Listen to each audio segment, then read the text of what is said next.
Hello, good people of YouTube. Sealord here, and Merry Christmas! I'm very thankful that you are giving up some of your Christmas day to watch me count down from 5 to 1. I appreciate it a lot.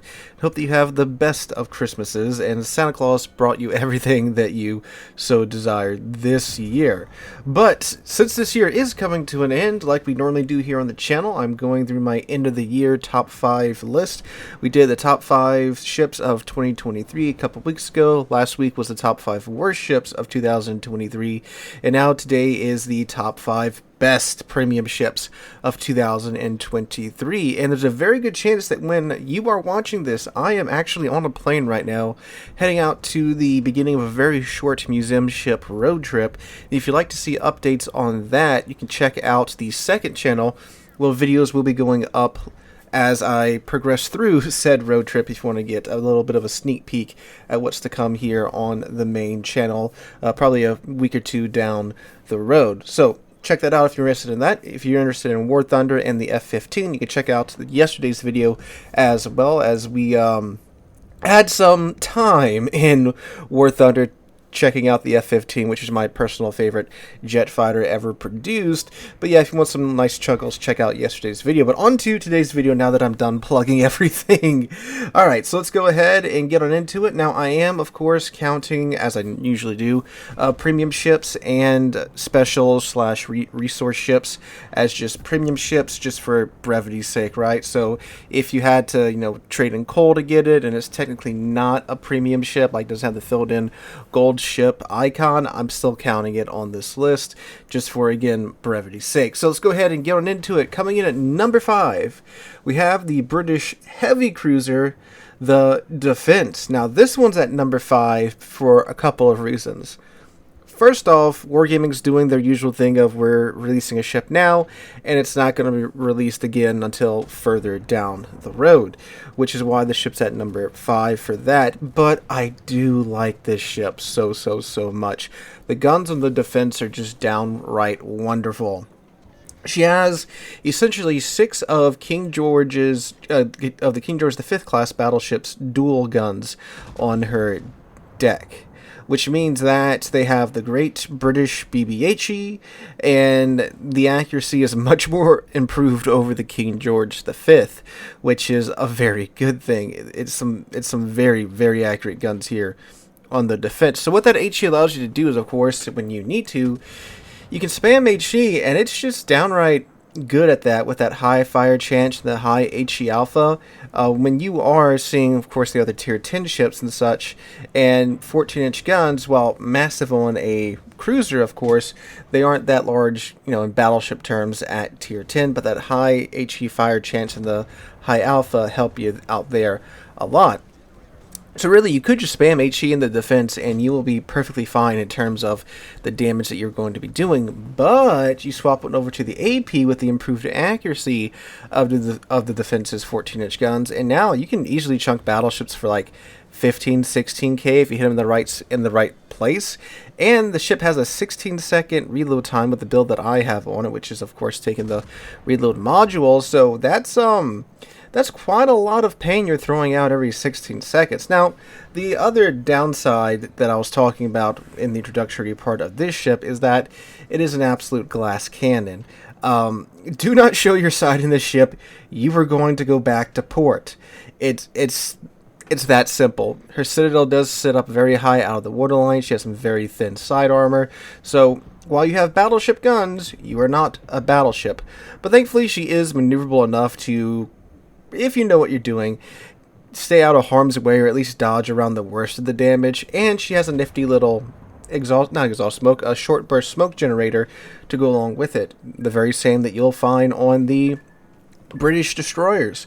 So that little smoke screen is great for breaking contact with ships if things get a little bit too hot, and also sometimes too it gives you that little bit, that additional couple of seconds that you need to maybe stop if you accidentally pull out from behind a corner or an island and there's 3 enemy ships there. I need to stop and turn around. It's great for those types of situations as well. Can't really farm from it because it is, again, a short smoke. Do get a heal and torpedoes on top of that. She gets a nice little gyroscopic telescopic guided torpedoes that you see on the British battle cruisers, and they are mounted toward the front of the defense. So when it does come time to rush down an enemy ship, you have these torpedoes with 20k plus alpha per torpedo, and yeah, that's nice. So when you need to get in close and handle up on some drive-bys and such, she can do that. Now, would I really recommend that be the default play for defense? Maybe not because of the armor, but, you know, sometimes you just got to go for it, and the defense can go for it. But again, conversely, she can also be played from a distance like the high tier meta a lot of times does, you know, dictate you must do. And, you know, any ship that's great at long range, great at close range is a big up in my book. Again, the main downfalls being the armor and the fact that she's unfortunately outside of the Kitakami event, won't be available for quite some time. I do think she is fully worth the cost because you get her and 2 other premium ships and some Santa containers all in all. But and again, that's half of what you normally have to fork over for the Kitakami as well. So you pay half the price of the Kitakami, but you get something that's twice as fun as the Kitakami, as is titled in my defense video.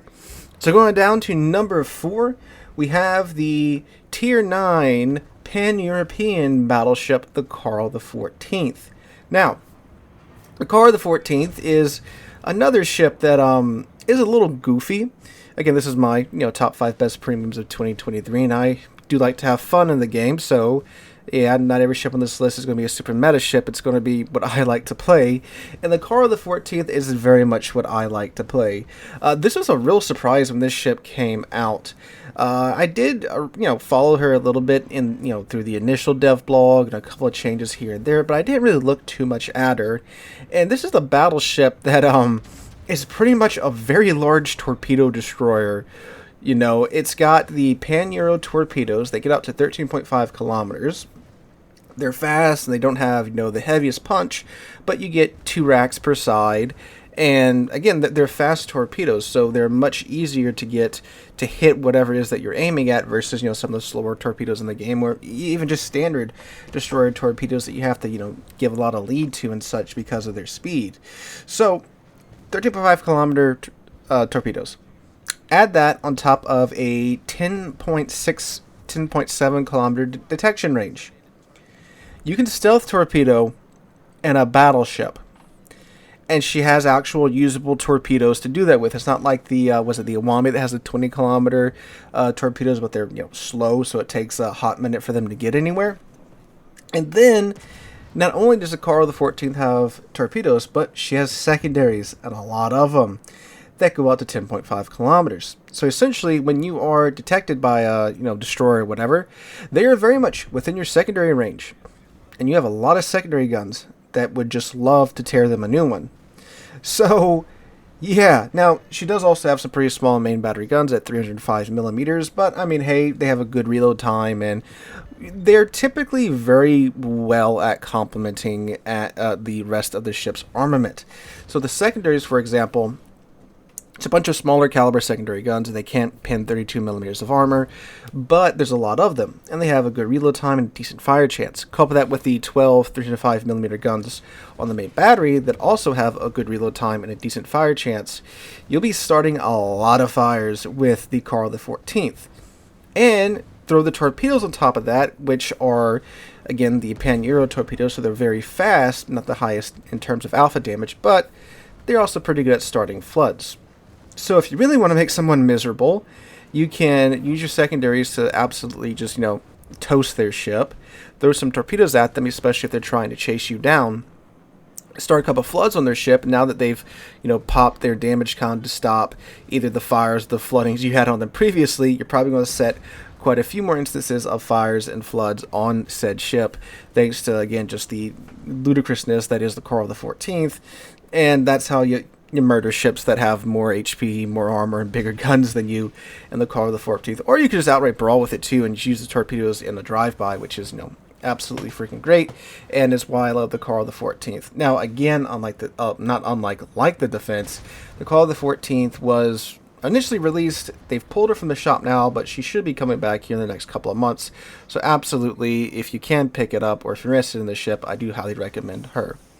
And going on down now to number 3, we have another Pan-European ship on this list, the Tier 9 Austro-Hungarian destroyer, the Jager. Man, was a Jager a surprise. Man, I remember when the dev blog came out about the Jager, so many people, myself included, were very skeptical about this ship, because this really is like a Tier 3 destroyer in most cases, hyper up tiered to Tier 9. But she got them turbocharged torpedoes. The Jaeger's torpedoes are just wholly ludicrous. They're incredibly fast. They are very quick when it comes to reload too. If you build into it, you can get her reload base just at over a minute. And then, of course, with like Adrenaline Rush, and then if you have Jersey Swearskin, you pop his talent, you can get the Jaeger's torpedoes reloading literally under a minute, which is ridiculous for a ship with 12 torpedoes that are as fast as these things are. Again, the Pan-Euro ones, but even by the Pan-Euro standards, these things are fast, coming in at, I think, just, 90, 92, 93 knots, which is ridiculous. And the ship is super stealthy. She's one of the stealthiest Tier 9 destroyers. You can get easily 8 kilometers away from an enemy ship, and they'll have no idea that you're there if they're not paying attention to their detection status. You dump these hyperspeed torpedoes in their face at 8 kilometers, and not really a whole lot they can do about that. Now, in every other way, the Jaeger's pretty bad. The guns are terrible. She doesn't get a smoke screen or anything like that. She does get a heal and an engine boost, so it's heavily implied you are to run away, right, if things get a little bit too saucy. And again, there's no smoke, so you can't break contact. So when you are, 8 kilometers away from the enemy ship and you're spotted, that's a bit of a problem. But this is a torpedo destroyer that I can get to work, and I am a terrible torpedo boat player. Torpedo boats are one of the last set of ships that I haven't grinded up in this game, and I have very, very, very little experience with them. But if me, the monkey that plays battleships, can get the Jaeger to work, you most certainly can too. And whenever she returns to the game, I highly recommend you pick her up as well. I think they are returning her as a coal ship. Don't quote me on that. In the future, again, it's in the same boat as the Karl. They released her in an event. Well, it's actually in the same boat as the Brisbane. They released her in an event.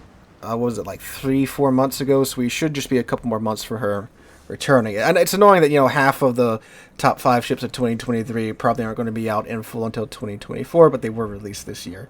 Either way, going down to number 2, a ship that you can pick up right now, and I would encourage you to pick up right now, the Tier 9 American battleship, the Illinois. I won't spend too much time on the Illinois because she was in the top 5 ships of 2023 video because it's a ludicrous ship. It's a Iowa hull that has 12 Des Moines guns on it. What more do you want? You get the tankiness of a battleship, the firepower of a Des Moines and a half strapped to your deck at the cost of a little bit of HP and, of course, battleship caliber guns, but that's made up for in the ridiculous amount of shells you'll be vomiting out with the Illinois' guns. So the Illinois is, again, just a silly ship. There's so many instances where you don't think strapping literal cruiser caliber guns to a battleship would work, but with the Illinois, it does. And if you think about it too, Des Moines and the whole American heavy cruising line, they're great at sitting on an island and just, lobbing their shells over the island. But the trade-off is that they're not that tanky. There's a whole lot of ships that can overmatch their armor now at higher tier. But you solve that problem by putting the guns on an Iowa hull. There you go. I mean, what more do you want me to say about the ship? But again, the ship's been talked to death here in the past couple of weeks here on the channel. So moving quickly right on now down to our number 1 spot, which is occupied by the spiciest meatball in the game right now, the Tier 10 Italian battleship, the Lauria. I've been playing the Lauria a lot recently, and it's just such a dumb ship. 18-inch sap is, it's 18-inch sap, right? Like, you only need to land a couple of shells, and you've removed 10,000 HP from the target. Now, I know a lot of the criticisms of the Lauria is that her guns aren't that accurate, but 18-inch sap. And when you do get even 6 of the 8 guns to actually hit, good God, again, that's 18,000 damage if you're hitting the right parts of the enemy ship. Now, I fixed the consistency problem with the Lauria by just fitting the range mod, not the range mod, the reload mod on her, and that gets your reloads time down nice and comfortably now, to where you're kind of just vomiting sap out pretty dang fast. Then, of course, add to the fact that she is a battle cruiser with battle cruiser armor. You will eat damage in return, and that with Adrenaline Rush just gets your reload time down even further. Then if you have Sansonetti, you get a kill, your range is extended to where it's a much more usable range. It actually comes with a spotter, by the way, too, so range isn't really a huge problem. It's just a fun ship to play at higher tier. And with her speed and such, too, you can play her a bit close, which is great, and she still has 18-inch guns, so when you do need to get in a brawl, you can load in the AP and, you know, blast whoever it is you need to blast back to the Stone Age. But again, sap is the main munition type you would be using in the Lauria, and that's great at, you know, pretty much any range, from sitting back at the start of the match to be having to push up in the last couple of minutes. Lauria is your ship for it, and it's, again, like I titled my video for, one of the absolute most ridiculous battleships released in this year, which is saying a lot, but it is a fun one in my opinion. Is it going to be super competitive? No, but look, if I've been having a bad day at work, I've been having no luck in the game, Lauria's been the ship that I've been taking out, and it's been a blast for me. So guys, those are my top 5 best premium ships for 2023. Let me know what you guys think about them in the comments down below. What ships would you add to the list? What ships would you remove? Sorry if I sound a little bit weird in this video too. The weather's changing down here. It was 30 degrees yesterday. It was 70 today, so I'm all, you know, messed up with my sinuses and stuff. And I apologize for what that you're going to have to be hearing more of that in the future. And apparently, it's clogging up my brain too. But anyway, guys, thanks so much for watching. If you enjoyed, make sure to subscribe and like the video. Hope you guys have a happy and wonderful and merry rest of your Christmas day. I hope to catch you guys in the next one.